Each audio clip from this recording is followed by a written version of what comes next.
We have a unique team, as you guys know, and we have guys that can take over a game at any point. And whether it's me starting off, AD, Bron, whatever it is, the game, for me, I always believe the game is able to do. Like Bron felt like he had it going, and our job is to make sure we find him. AD, vice versa, do the same thing. So tonight was a way that kind of all laid out and it kind of worked out for us. And it worked for us tonight, but we don't know. I don't know the blueprint. All I know is that we won. So if that's the blueprint, then hell yeah, winning is the blueprint. Proud of the team today. Proud of how we just came up with our mindset, had our hard hats on from the beginning, and played a heck of a game from start to finish. Mike, I don't know if you know this about me, but I do not like amusement park rides. I don't like heights. Doesn't stop me from flying. I don't like heights. I don't like amusement park rides. I'm not one for roller coasters or them things that just like drop you real fast. Nah, man. I'm good. At life. I'm good. I'm good. The operative word is life. Okay, I'm not trying to get my die on. I don't like to feel like I'm about to die. I don't need a rush of adrenaline like that. So I say all that to say, long ago, you probably remember, I told you I was getting off this Lakers roller coaster, man. I told you I wasn't going to ride this wave. I wasn't going to be like, oh, they're back. Oh, they suck. I wasn't doing this high-low extreme game when it comes to the Lakers, especially since they haven't been whole all season.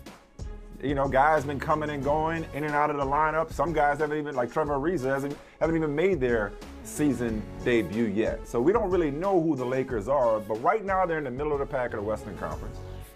And I think we saw last night in probably one of, if not their best performances at both ends all season. I mean, the Big Three had as good a game as they've collectively had all year. And defensively, they continue to trend of improvement. Now, you can say what you want about it being the Celtics, and they didn't have Jaylen Brown, and besides Jason Tatum, who did they really have to defend? But nobody gives those same excuses to the Lakers. When the Lakers lose, nobody talks about who they don't have. So I'm not going to nitpick last night's comfortable win over Boston and say, well, it was just the Celtics, or the Celtics, aren't contenders, so no big deal. So I say all that to say that while the Warriors and Suns have clearly established themselves as the class of the conference, I feel good about my preseason prediction of the Lakers as Western Conference champions not being completely regrettable. If I had to do over right now, based on what we've seen, I wouldn't say the Lakers will win the West. No, I wouldn't say the Lakers will win the West. But if they don't, based on the improvement, the incremental improvement I'm seeing, I don't feel like it's going to be a complete disaster. I don't think at the end of this season, the Lakers may not come out of the West, but I don't think at the end of the season will be like, oh my God, that went terribly. I've seen sides of life from them individually and collectively to think that this won't be an embarrassment and that they will be a factor before it's all said and done. Okay, that's fair. That's fair. Let me also say this. On the defensive end, they got to play better individual defense. They got to play better team defense. And they also got to play better transition defense. That's the key. Doing it on purpose. Those are the keys to them playing better defense. That right there, that's what needs to happen in order for the team to play better. Did you follow that, Michael? Did you follow that? Yeah. Individual defense, team defense, and transition defense. All right. Yeah, well, just so you know. You don't, I got it now. Hey, thank you, Magic. Thank you, Magic, for checking in. No Laker take is complete until, not a birds are talking. No, you hear these birds, by the way. I told Michael off there, I'm just going to bring the family in. I thought they could last an hour. I didn't even hear it. You didn't have to say nothing. Okay. I didn't even hear it. Just keep going. Keep going. Okay. If you hear something, it ain't me. If I hear it, I'll let you know. You can tell it, yeah. You hear any noise, it ain't me and the boys. If I hear it, it's the birds. If I hear it, we'll get into the story. Yeah. All right, but listen. I'm glad you said that about amusement parks, because let me tell you my amusement park experience. I love amusement parks. And I grew up in a state where amusement parks are a big deal. If you Google it, I haven't done it lately, but if you Google it, I'm sure like 2 of the top 10, 2 of the top 15 amusement parks in North America are in Ohio. One of them is called Cedar Point. And the other one, that's in Sandusky, Ohio, on the way to Toledo. And then there's another one called Kings Island. That's around Cincinnati. But I love amusement parks. I go all in. Michael, the more dangerous, the more complex the roller coaster, that's the one. That's for me. So I like extremes. I like the extreme roller coasters where you think, oh, I'm about to fly out of this thing. I'm about to die. And then I like, bumper cars where it's just like, it's just fun. It's a frenzy. What I don't like at amusement parks and what I've never understood, and everybody walks by, like, you go to amusement parks, these roller coasters, they got lines and they tell you, if you're standing right here, you got about an hour to wait. And people will wait there. I'll wait there. And bumper cars, always long lines. But then you'll go by some of these rides and nobody's there. And you say, I understand why nobody's there because I don't even understand what that ride does. Why is it here? It's just taking up space. So a middle of the pack ride, you can't really learn anything from it. And that's who the Lakers are. The Lakers are not the extreme roller coaster. The Lakers are not the bumper cars. They're the ride that doesn't make sense. Because I'm telling you, I swear to you, Michael, it is almost Christmas. I don't get the Lakers. I don't know what it's. Nor should you. Curl, you don't know who they are. That curl, they don't know who they are. It never quite curled. It might be the personnel. It might be Russell Westbrook just doesn't go with LeBron James and Anthony Davis. It might be LeBron being in and out of the lineup with a little, Nicky All of the above. Touchy. Look, They're still figuring it out. They're still figuring themselves out. So how would you know who they are? They don't know who they are yet. And you know what I'm going to say? They ain't going to figure it out. I don't like this team. I don't like this Lakers team. I enjoyed their championship, the bubble Lakers. I really enjoyed them. I thought that was just right. They had all the right pieces. And it's almost like the Lakers play a little fantasy basketball at the end of every year. Just because you have contract flexibility outside of LeBron and Anthony Davis doesn't mean that you should just throw it up and then see where the complementary pieces come down. So this is about the offseason for you. After every season. Oh, really? This is about the offseason for you. The team doesn't quite fit. I don't know what it is. It's just not the right mix. It's not the coach. Go ahead. They'll probably find Frank Vogel. You know what's going to happen. You've been in this game long enough. You'll be the fall guy. You'll be the first fall guy because that's the easy move to make. Hey, fire Frank Vogel. Bring in some assistant. You'll talk about new energy, new rotations. That'll give you like a little bump for like 4 or 5 games. And then you'll be back to this middle of the pack team. So what we saw last night was a middle of the pack team from the Western Conference taking on a middle of the pack team from the Eastern Conference with the backdrop of history, even though it ain't had nothing to do with it. Hey, we got 17 titles. They got 17 titles. Oh, great. Lakers, Celtics, laundry. Stop. This is not. Neither one of them is going to be standing on a championship medal stand when this thing is over. So that's what it is to me. This is so. I would caution you not to be so definitive. I appreciate you going hard in the paint. Why not? I appreciate you going hard in the paint. I like the roller coaster. Give me that roller coaster. I like the extremes. Speaking of the paint, 66 points in the paint from the Lakers last night, which is the way they need to play, which is downhill. But I would just caution you to say definitively what a LeBron James-led team can't be. No, I'm not stopping. No. Well, first of all, have you seen his work over the last? I know you're familiar with his work. Have you seen his work over the last 5 games? Have you seen what he has? The recent stretch he has been on at damn near 37 years old. So the reports of his demise have been greatly exaggerated. Let's start with LeBron James. Now, demise is a little much. But go ahead. I know there's a lot of people who want to point at Anthony Davis and say as he goes, so goes the team, or he's the weakest link, or what have you. All right, if Anthony Davis and LeBron James are both healthy, the Lakers are a dangerous team. And lo and behold, Russell Westbrook, who once upon a time, you laughing, those numbers ain't no joke. Those numbers ain't no joke. Great numbers. But great numbers. But once upon a time, Okay, so you got LeBron. That's something. That's not nothing. And sometimes it takes LeBron teams a while to figure themselves out. That's one. Two, Anthony Davis, for all his critics and all his flaws, can still be a dominant player. And what I was getting at was your guy, Russell Westbrook. Michael Holley, the worst segment in the brief history of this show. That's not true. That's saying something. And that's saying something. It was the worst segment we've ever had. And it wasn't even a segment. We spent a freaking hour on analytics because of this man. It wasn't really, because you wanted to keep up for Russell Westbrook. You thought it was my analytics, but it was about something else. Well, whatever. It was inspired by Russell Westbrook. You keeping up for Russell Westbrook and talking about how people. Yeah, I know you do. So you should know that Russell has improved. I like 2 of their 3 stars very much. Russell has improved as the year has gone on.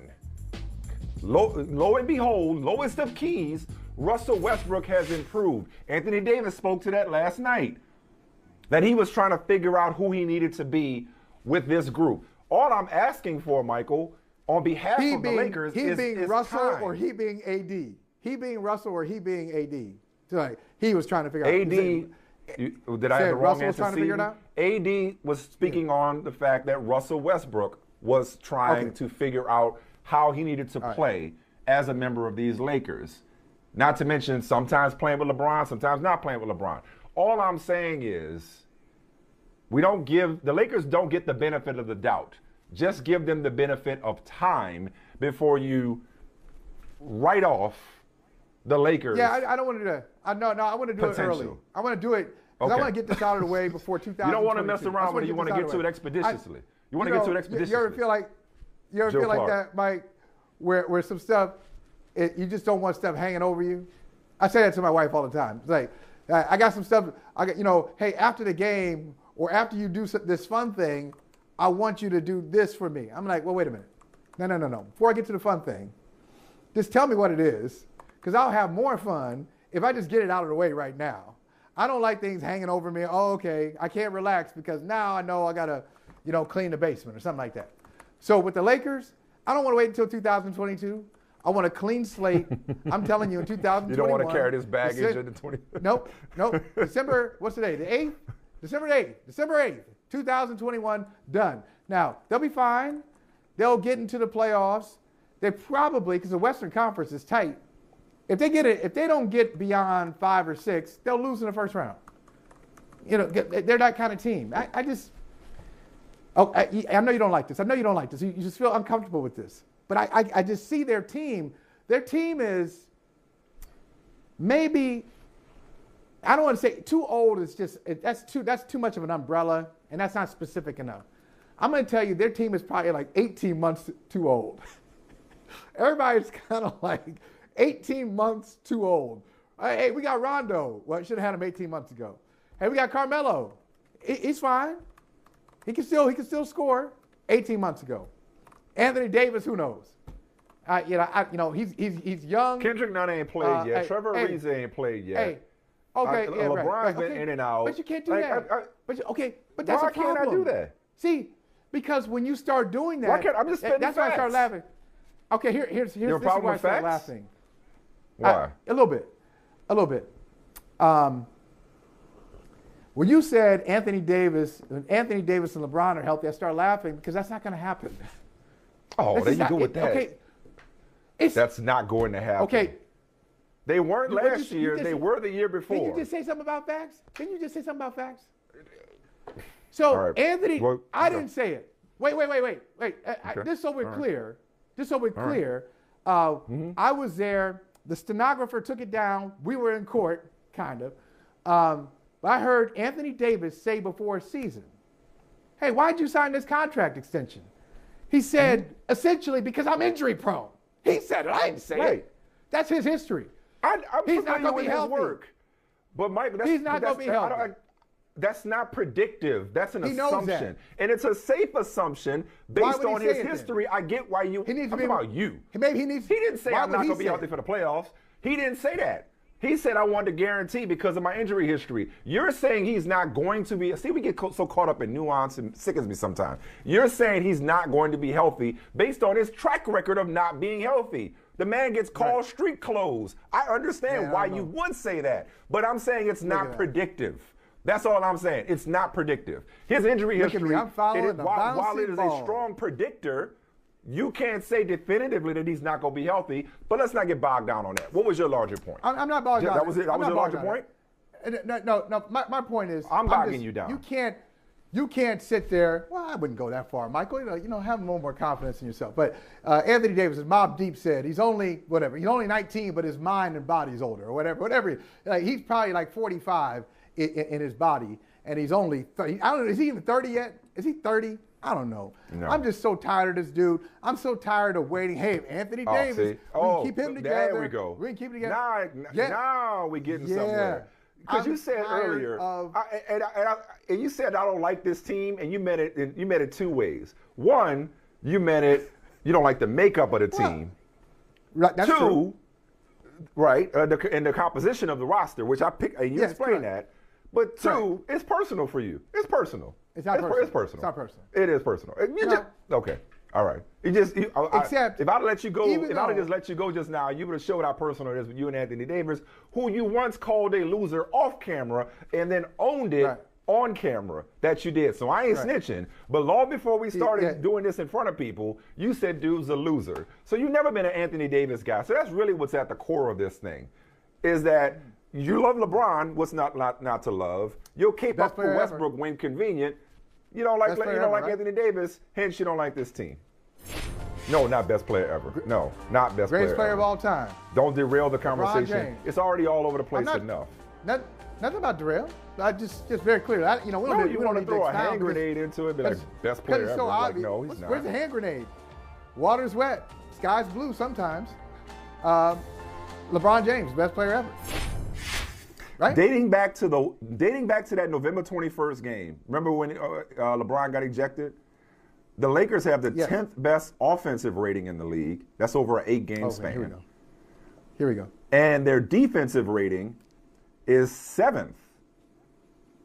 And their net rating is 8th. So I say all that to say they're getting better. And doesn't it stand to reason that the more cohesive they are on offense, the better chance they have on defense, seeing as though both ends are connected? Shout out to Magic Johnson. Okay? Yeah. Okay. Giving you analysis right now. Right. There it is. Stands to reason that if they outscore the other team and they hold the team to fewer points than they score, then they would win more games. Okay. That's the key for the LA Lakers. Score more points than the other team, and you can win more games. Look at that. That's for free. Magic, that's for free. That's your next tweet from Michael Smith. Now, all jokes aside, on Anthony Davis, even though he once showed up to a Pelicans game when he was a member of the Pelicans and decided not to play for the Pelicans. He once showed up.